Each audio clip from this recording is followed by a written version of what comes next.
আরে খিদার জ্বালায় 2 দিন খানা খায় না, বাতাসে ডুলে আরে পিছন থেকে আওয়াজ হইল, নবীর নাতি রে ও হুসাইন,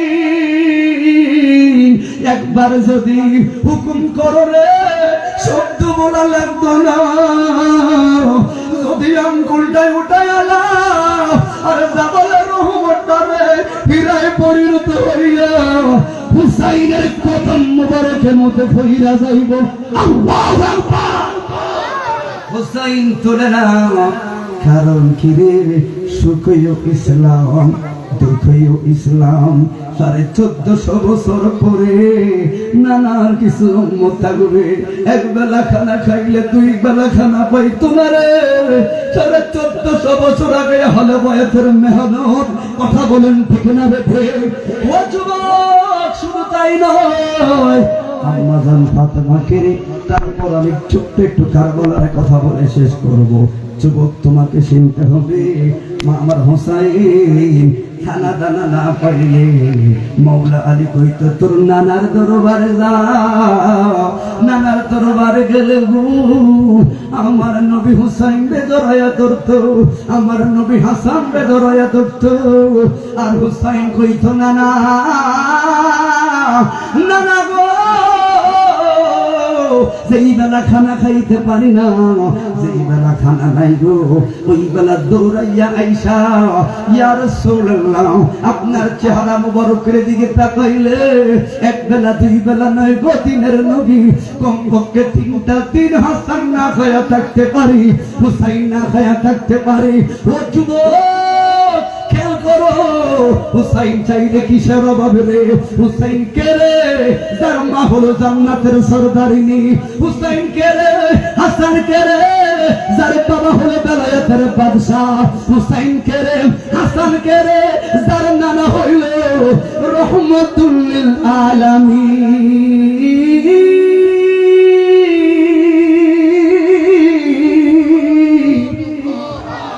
কথা বলে ঠিক না বেঠে?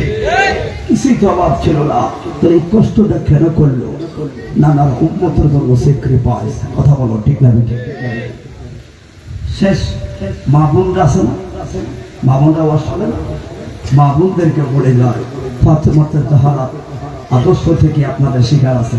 এই জন্য বলি, কারবালার ময়দানে আমি যাব, আগে আহলে বাইতের মুহাব্বতটা আমার অন্তর রাখতে হবে। কথা বলো ঠিক না বেঠে? সবাই একটু মুহাম্মদ আমার সাথে বলুন, ইয়া রাসূলুল্লাহ ইয়া হাবিবাল্লাহ ইয়া রাসূলুল্লাহ, বলুন ইয়া রাসূলুল্লাহ ও ইয়া রাসূলুল্লাহ, বলুন তুমি জীবন তুমি মরণ, আদার করে তুমি আপন। ঠিক না বেঠে? বলুন তুমি জীবন তুমি মরণ, আদার করে তুমি আপন, তুমি মোদের পারের তরি গো, তুমি মোদের পারের তরি, তুমি নিদালে তোরানেওয়ালা, বলুন ইয়া রাসূলুল্লাহ ইয়া রাসূলুল্লাহ ইয়া রাসূলুল্লাহ বলতে খারাপ লাগে, সবাই জবান খুলে বলে ইয়া রাসূলুল্লাহ ও ইয়া রাসূলুল্লাহ, তুমি মোদের আশার আলো। ঠিক না বেঠে? যতই আহলে বাইতের গান গাই, যত কিছু করি, মূল একজন মুহাম্মাদুর, বলে মুহাম্মাদুর, তুমি মোদের আশার আলো, তাই তো তোমায় বাসি ভালো বলুন তুমি মোদের, তাই তো তোমায়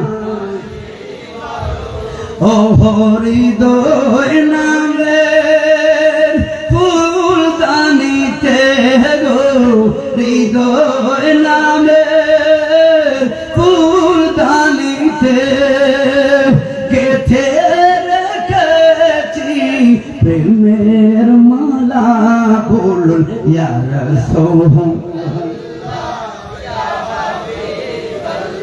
আহা ইয়া রাসূল। সবাই জবান খুলে বলুন ইয়া রাসূলুল্লাহ। ও বন্ধু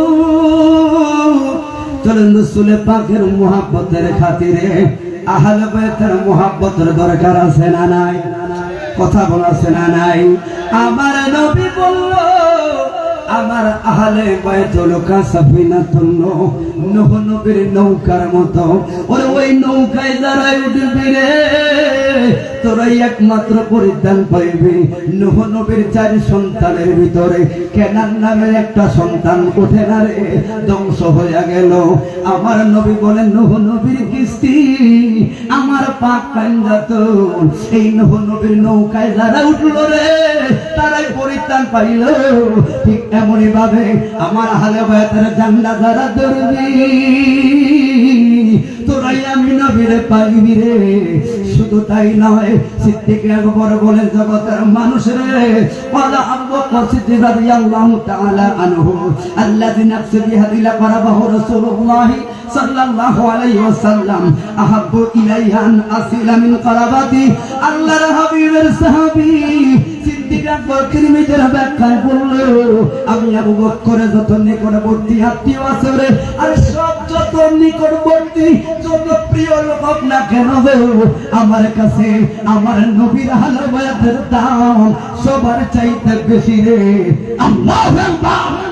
শুধু তাই নয় রে, সাহাবীরা বলেন জগতের মানুষ রে আর খানে কাবার সামনে মাকাম ইব্রাহিমে দাঁড়ায় যদি নামাজ পড়লি আর সারাটা জীবন যদি রোজা রাখলি রে আর অন্তরে যদি আহলে বাইতের বিদ্বেষটা চালায়া যাও, তোর মাকাম ইব্রাহিমের সামনে দাঁড়ানোর লাভ নাই রে, তোর রোজার লাভ নাই রে। কারণ শরীয়তের মূল হলো দ্বীনের নবী, আর কোন নবীর সাহাবীরা বিরোধিতা